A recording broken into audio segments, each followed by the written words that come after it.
We begin in DeKalb County tonight, where a police standoff unfolded in the middle of 285.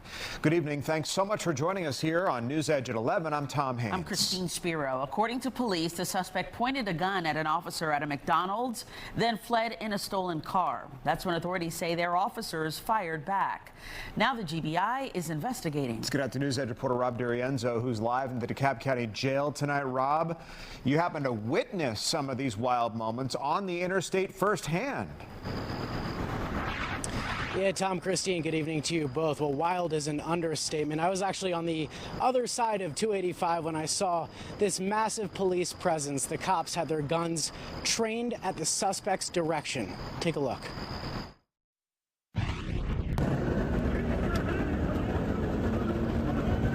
It was an intense scene in the middle of I-285 westbound Tuesday afternoon. Several police departments had the suspect at gunpoint, demanding he surrender. The GBI has now identified him as 19-year-old Ahmad Sulaiman of Clarkston. DeKalb police say the 19-year-old fled from this McDonald's on Memorial Drive. Cops went there after getting a call he was flashing his gun and threatening people.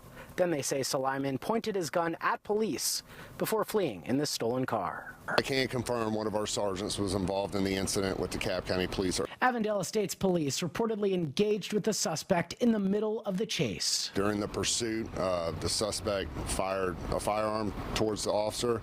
The officer returned fire. It's not clear if the suspect was shot. The chase continued for about 10 miles on I-285 until DeKalb cops performed a pit maneuver, flipping the car. Our camera captured police commanding the suspect to surrender, guns pointed right at him. The suspect was taken to a nearby hospital with minor injuries from the pit. Avondale Estates chief says his officer wasn't hurt. The officer is fine. He's been placed on paid administrative leave per policy and standard protocol for an officer-involved shooting.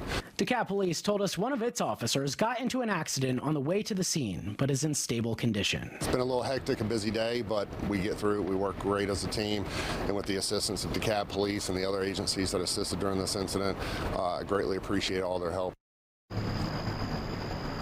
And so, guys, within the hour, we got the identity of the suspect from the GBI. That is 19-year-old Ahmad Sulaiman.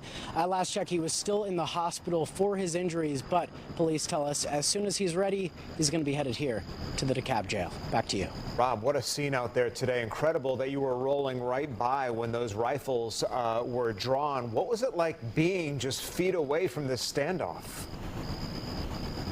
Well, Tom, at first the reporter in me wanted to see, obviously, exactly what was going on, but then I realized the gravity of the situation. The position I was in, I could have been caught in the crossfire should the suspect have returned fire. So I was very grateful that that wasn't the case, but regardless, it was pretty hectic out there and pretty scary to see 285 just covered in a sea of blue lights, and then once I got closer, realizing that I was pretty close to the danger, Tom. Yeah, describe, Rob, just what else you were seeing and hearing, because you were at a very close vantage point. Yeah, and actually, as I was rolling by, I heard what I believe to be some less lethal fire, perhaps being fired by the police, but we haven't been able to confirm that. It definitely wasn't a gunfire, but there were several louder pops that I heard as I was driving past. And again, that's what reminded me that it was a very serious situation, and it was probably smart to just keep moving. Well, just some incredible firsthand perspective there, Rob, tonight. And thankfully, as you mentioned, nobody on the interstate was injured. Rob, thanks.